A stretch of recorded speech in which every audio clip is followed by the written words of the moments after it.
Lonely rancher found an Apache girl hanging on a tree with a sign, "White man don't forgive." Under the merciless sun of Mexico, Calder Wyatt rode with a slow, steady rhythm, dust lifting with every step of his dun mare. He had been trailing a lost steer for half a day, the prints gone soft in the cracked earth.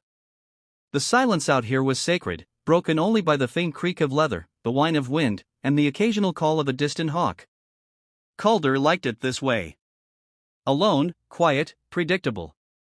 But then he heard it, so faint it might have been wind. A sound like a breath that had forgotten how to breathe. He froze in his saddle, head tilting, heart slowing. It came again, a whimper, weak and sharp like a thread about to snap. He dismounted quickly, tying the reins to a dead limb. With his rifle slung over his back, he moved through the scraggly junipers and boulders until he came upon a clearing ringed by old cottonwoods. And there, beneath the oldest tree, he saw her. She was hanging by the wrists, arms stretched above her, her body limp like a broken doll. Her feet barely touched the dirt. Her skin was sun-dark and dust-covered, her long black hair matted with sweat and blood. Her chest rose in shallow, erratic breaths, but she was alive. Calder's eyes snapped to the crude wooden sign nailed to the tree above her head. The words were scrawled in thick red paint, angry and jagged. "White man, don't forgive." He stepped back involuntarily, bile rising in his throat. The air thickened. A warning, a message, a curse. He glanced around, scanning the ridges, the rocks. No movement, no sound, just the wind brushing through dead leaves like whispers. His hand went to the knife on his belt. "Christ," he muttered. "What the hell did they do to you?" The girl stirred barely. Her head lolled forward and he saw the raw burn marks where the rope bit into her wrists. He swallowed hard. "You hear me, girl?" he asked, voice hoarse. No response. "I am not here to hurt you," he said softer, almost to himself, his boots crunching forward closer. He could see her face now, young, maybe 18, with a high brow and a strong jaw, her cheeks hollow from thirst. There was dried blood on her lip. He reached up, touched the rope. It was twisted mesquite fiber, harsh and old. Whoever tied it had meant for her to suffer, not just hang. He pulled out his knife. His fingers trembled. That sign, it screamed at him. He heard echoes of things he never said, never did. And yet it made him guilty. It made him hesitate. But she groaned again, and that sound undid him. "Hang all of them," he whispered, blade slipping into the rope. "I ain't that." But with one firm slice, the rope gave way. She fell forward, and he caught her just in time. Her body was warm, burning even, and light in his arms, like she had no bones left. Her eyes fluttered open, dark, frightened, unfocused. Calder eased her down to the ground, one knee in the dust. He poured water from his canteen onto a cloth and dabbed her cracked lips. "Easy now," he said. "You're safe, at least for the moment." She blinked once, then again, still no words, but her hand clutched weakly at his sleeve. He looked at the sign one last time, then at her. Then he pulled off his coat and draped it over her shoulders. "You got a name?" he asked gently. "Nothing." "Guess we'll find one for you," he murmured. He stood, lifting her with effort, cradling her like something not yet broken. "But for now, you're with me."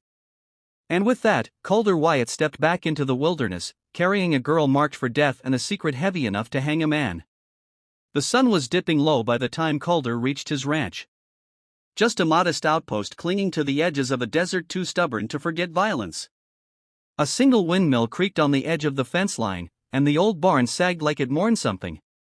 The house itself was one room and a loft, roof patched with old sheet metal, but it stood solid and honest like the man who built it. Calder eased the girl from the saddle and carried her inside. She was fevered, her head pressed to his chest, whispering breaths like dry leaves skittering across a stone floor. He laid her on the cot and unwrapped the coat, careful not to startle her. Her eyes fluttered open for a moment, dark and wide and distant, but they watched him. The lantern flickered against the walls as he poured water into a metal basin and set it near her feet. He grabbed a clean cloth from a shelf and knelt. Her legs were bruised, scraped, one ankle swollen, rope burns marred her wrists like brands. "I ain't going to hurt you," he said, more to break the silence than to expect any reply. "Just cleaning up a bit." He dipped the cloth into the warm water and wrung it out. Then slowly, reverently, he took her right foot and placed it in the basin. She flinched just barely. He paused, waited. When she did not pull away, he began to wash the dust and blood from her skin, his movements gentle, precise, like he was touching something sacred. The water turned red and brown. He worked in silence, careful not to meet her gaze for too long, though he felt it on him, like a blade drawn halfway, unsure whether to strike or fall. Her lips parted once, as if to speak, but no sound came. "Reckon you don't talk much," he muttered, not unkindly. "That's all right. Silence is better than most things most days." He finished the first foot, then the other. She let him. When he was done, he wrapped them in soft cloth strips and set her feet gently on a folded blanket. "You remind me of a river I used to camp near," he said quietly, almost to himself. It was dry most of the year. Looked dead, but after the rains it ran fast and deep. Had a name, but the locals called it Quiet Snake. Don't know why, just quiet.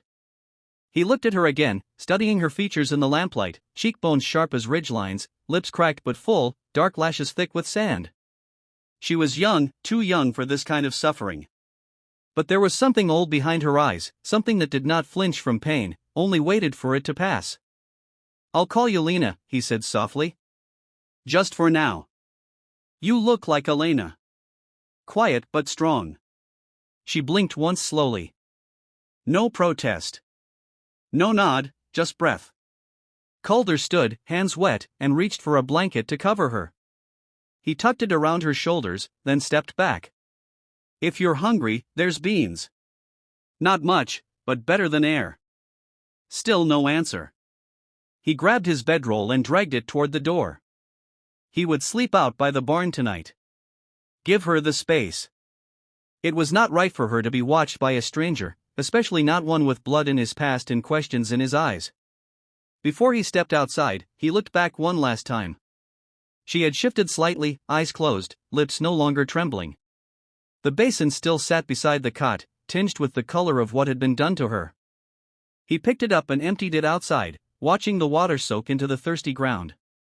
Inside, she dreamed of fire, of horses, of ropes cutting skyward, and of hands, rough but gentle, washing the hurt away without asking anything in return. The days that followed passed with the slow rhythm of desert life, but the silence inside the house was different now, thicker, charged with something just beyond reach. Lena, as Calder still called her, ate when he brought food, though never much. She moved with caution, eyes always alert, posture tight like an animal who had been caged too long. She never spoke, but he caught her watching him when she thought he would not notice. At night, Calder left her the cot and took to the barn, his rifle beside him. He pretended it was to give her space. But the truth was more complicated. He was afraid, not of her, but of what her presence meant. That sign on the tree still burned in his mind. "White man, don't forgive." Whoever wrote it had meant for her to die slow, and whoever they were, they might still be coming. It was 3 mornings later, when he first saw the boot print, slightly smaller than his, newer than his, and angled toward the barn. Calder squatted beside it in the hard-packed dirt and studied the heel. Military issue, cavalry. The print was fresh, no more than a few hours old. He rose slowly, eyes scanning the ridgeline, nothing but sagebrush and heat shimmer. Back inside, Lena sat by the window, still and silent. She did not look at him when he entered, but her body tensed. "You seen anyone?" he asked. She said nothing, only pulled the blanket tighter around her shoulders. "I think we've got company," Calder murmured, more to himself. That evening he kept the lantern low and stayed by the porch, rifle across his knees. The wind had died. Coyotes howled far off, and the stars blinked into view like ghosts waking up. Lena did not sleep. He could hear her moving inside, pacing the floor in slow circles. It was around midday the next day when the rider came. Dust curled behind the chestnut horse as it approached. The man atop it wore the blue and gold of the Mexican cavalry. His rifle was holstered, his hat low, his jaw rough with stubble. Calder stepped down from the porch, one hand resting casually on his belt. The soldier reined in his horse and squinted down. "You Calder Wyatt?" "Depends who's asking." "Lieutenant Graham, Dust Hollow Station." We're tracking a fugitive. The man pulled a folded notice from his breast pocket and handed it down. You seen this one? Calder took the paper, already knowing what it would show. A crude sketch of a young Apache girl, sharp eyes, long hair, the words, wanted for murder and escape, dangerous. Reward, $50. Calder looked up slowly. Can't say I have. You sure? The soldier asked, leaning forward. Small, quiet, might be hurt, might be hiding. We think she was rescued or taken by someone passing near the Cottonwood Flats. Calder held the paper a second longer, then folded it and handed it back. Ain't seen nobody but jackrabbits and a cow that don't listen. Lieutenant Graham narrowed his eyes. She's not just a runaway, Mr. Wyatt. She's part of a violent group. Savages. That sign they left, they mean it. Calder's jaw tightened. If I see anything, I'll send word. The soldier studied him for a moment longer. Then he nodded once and turned his horse. See that you do. Calder watched him ride off until the dust disappeared. Inside, Lena stood just beyond the curtain. She had heard every word. She stared at him, unmoving. He stepped in, took off his hat, and leaned it against the door. They came looking, showed me a paper, said you were wanted. She did not speak. I told them no. Her eyes narrowed, confused, suspicious. I don't know what you did, Lena. And maybe someday you'll tell me, but out here a man makes choices. I made mine. He turned to the stove, pretending to stir the beans he had already made. Behind him, she moved, barely a shift, a small breath. And in that moment, trust cracked the silence just a little wider. The afternoon sun hung low, casting long shadows across the yard as the wind softened for a while. It had been a strange day, too quiet, like the desert was holding its breath. Calder sat on the porch, sharpening his knife with slow, rhythmic strokes. Each pass of steel on stone echoed faintly through the open yard. He focused on the motion more than the blade, as if the repetition might keep his thoughts from drifting too far toward the woman sleeping inside. Or not sleeping. He paused, cocking his head. The faint crunch of footsteps on gravel reached his ears. Not a coyote, not a horse, something lighter, human. He looked up. Lena was outside. It was the first time she had stepped beyond the threshold on her own since he brought her home. Her bare feet touched the earth tentatively, like she was testing if it would still hold her. The woven blanket he had left folded at the edge of her cot hung from her shoulders, trailing like a second skin. She walked slowly, her steps uneven but certain toward the far end of the yard where the barn stood watch. Calder set the knife aside, not moving at first.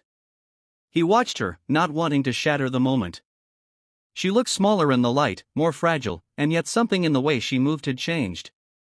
She was not escaping. She was reclaiming.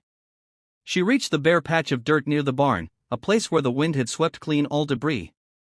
There she knelt carefully, as if kneeling before something sacred, and let the blanket fall to her elbows. Her fingers moved with purpose as she picked up a stick and began to draw in the dust. Only then did Calder rise. He walked over slowly, boots quiet on the dirt, giving her space.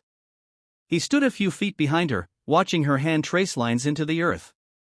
In the dirt, she had drawn a bird. Wings stretched wide mid-flight, but flames encircled it like a burning crown. The lines were bold and sharp, etched with tension. The bird looked alive and in agony, its wings angled upward, as though trying to escape the fire or rise with it. Calder had seen war, seen symbols carved into rifles and burned into skin. But this was something older. A cry, a prayer. He squatted beside her, his voice low and respectful. What's that? Lena did not look up. Her face remained still, eyes focused on the drawing. For a long moment she said nothing, as if deciding whether or not to let the memory free. Then she spoke. Bird and fire, she said, voice dry and cracked like the riverbeds in midsummer. My people's sign. Calder remained silent, his eyes never leaving the image. She tapped the center of the bird with the stick. This was my father's, our family. We painted it on tents, carved it on bows, always flying, always fire. Calder could feel the tension in her body, the way her shoulders pulled back, the tightness in her jaw. She was bracing for something. They come, soldiers, white coats. Last spring, she continued haltingly. Say we must move far, dry place. No food, no water. Say we're danger. She paused. The stick in her hand trembled. We say no, we stay. We fight. Her voice thinned. They burn. Kill my mother. My 2 brothers burn the old ones inside the tent. Calder clenched his fist slowly, jaw tight. Something old and angry stirred in his chest. I run, hide, they find me. Beat, tie me, call me thief, say I took rifle. I didn't. Then she turned, locking eyes with him for the first time. There was fury in her voice now. I did not steal. I did not kill. I did nothing wrong. Her voice echoed in the open air like thunder across dry land. Calder did not speak for a moment. Then his voice came, low but certain. I believe you. She turned back to the dirt, dropped the stick. Her hands fell into her lap. Then her shoulders began to shake. At first she made no sound, just silent tremors. But then the sobs came, raw and unfiltered. She curled forward, arms wrapped around her knees, hair falling like a curtain. The pain was too big for her body and it poured out in waves. Calder stayed beside her, unmoving, unmovable. He did not reach for her, did not try to comfort with empty words. Instead, he reached out and pressed his hand into the dirt beside the flaming bird, palm down, fingers spread, his skin against the dust she had shaped with grief. It was not touch, it was testimony. She felt it. Eventually, her breathing slowed. She lifted her head, her face streaked with dirt and tears. Their eyes met unshielded. You can call me Lena, she whispered. Calder gave a small nod, voice like gravel in wind. All right, then. Lena it is.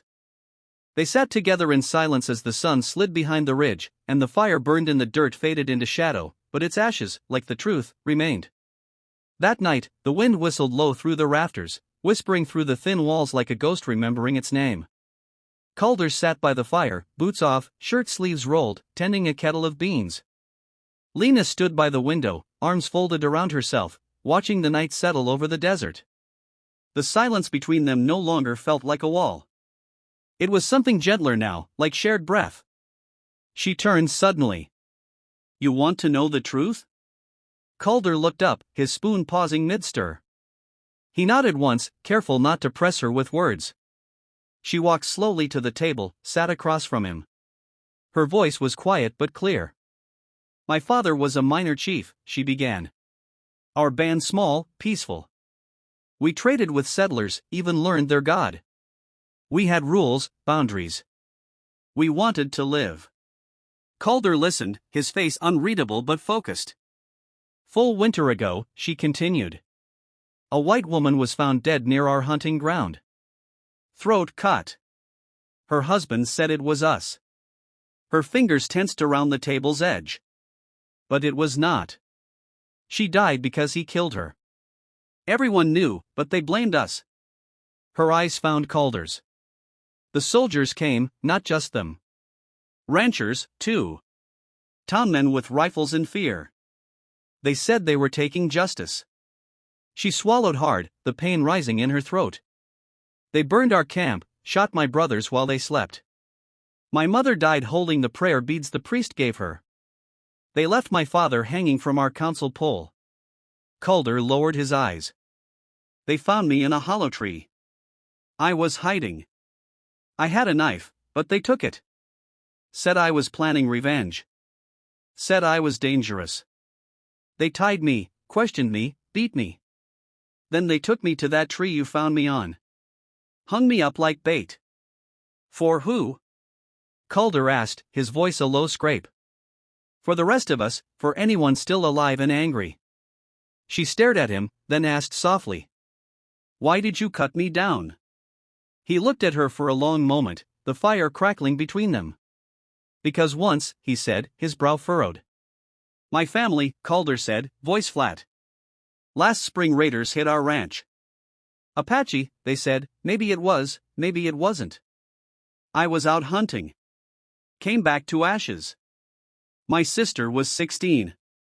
I heard her crying in the barn, but I was scared. I didn't go in. I waited for help. She died before anyone came. The silence after that was different. Not empty, heavy. You saved me because you couldn't save her, Lena whispered. He nodded. She studied him. If I had been white, would you still have pulled the knife? Calder stood slowly, walked around the table until he was in front of her. She looked up, searching his face. He reached down, cupped her chin gently in one hand. His fingers were calloused, but his touch was careful. Measured. I don't love skin, he said. I love what breathes under it. Her eyes welled, but no tears fell. She reached for his hand, pressed her cheek into his palm, and then, as if by instinct, they leaned into each other. The kiss was quiet, hesitant at first, then fuller, as if both had been holding their breath for too long, and finally remembered how to exhale. Her hands trembled on his chest. His arms circled her back. The fire popped softly behind them. Later, they stood in the small kitchen, candlelight flickering against old wooden beams. Their shadows moved as one on the far wall, a slow dance neither of them had ever learned, but somehow knew. Outside, the desert wind calmed for the first time in days. Inside, something began to mend. The wind returned with the morning, gusting harder than usual, carrying the scent of sand and distant smoke. Calder felt it in his bones, something shifting. He had lived long enough under the sky to recognize the wait before a storm, even if it came with boots instead of clouds. 3 days had passed since the kiss, since the words neither of them said aloud took root in the silence. Lena had begun to move more freely around the ranch. She helped feed the animals, swept the floor, even laughed once softly when Calder cursed the stubborn mule that refused to eat. But the peace was thin. By noon, a trail of dust rose from the east. Calder stood by the fence, jaw tight, rifle resting against the porch. 3 riders approached, local men in canvas coats and old hats, rifles slung across their saddles, faces hardened by years of frontier grudges. They weren't soldiers, but they carried the same air of self-righteous fury. Calder recognized the lead man, Jeb Harlan, a neighboring rancher known for his quick temper and loose talk about clearing the land. Harlan reined in his horse a few yards from the porch, his 2 companions fanning out beside him. "Wyatt," Harlan said, spitting a stream of tobacco juice into the dirt. "Heard you might be harboring trouble."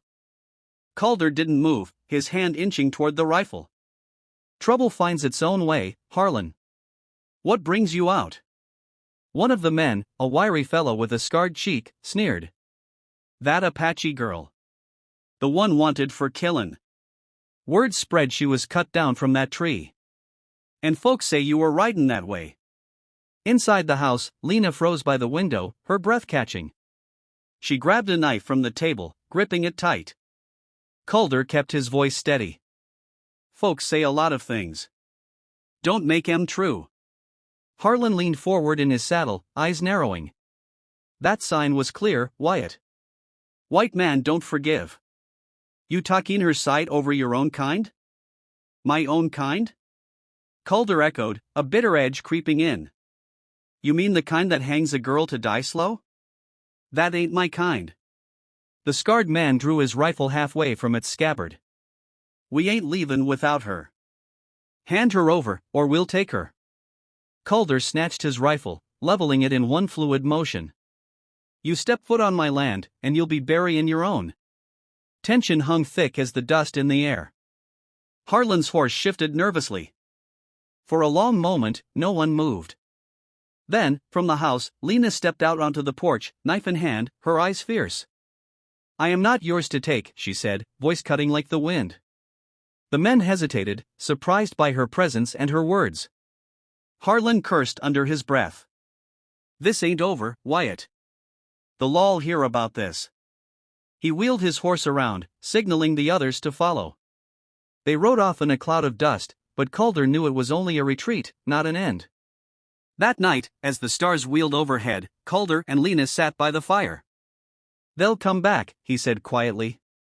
She nodded, her hand finding his. "Then we fight. Together." In the weeks that followed, whispers of justice spread through the nearby towns. Calder and Lena fortified the ranch, gathering allies from unlikely places, other outcasts, sympathetic locals who knew the truth of the raid on her people. When the mob returned, larger and angrier, they found not a lone rancher, but a stand of defiance. Gunfire echoed across the desert, but in the end, truth and resolve won out. Harlan fell, his men scattered, and the soldiers, hearing the full story, turned away. Calder and Lena rebuilt, their bond forged in fire and forgiveness. The bird in flames became their symbol, etched on the ranch gate, not of agony, but of rising anew. And under the merciless sun of Mexico, they found a peace that no sun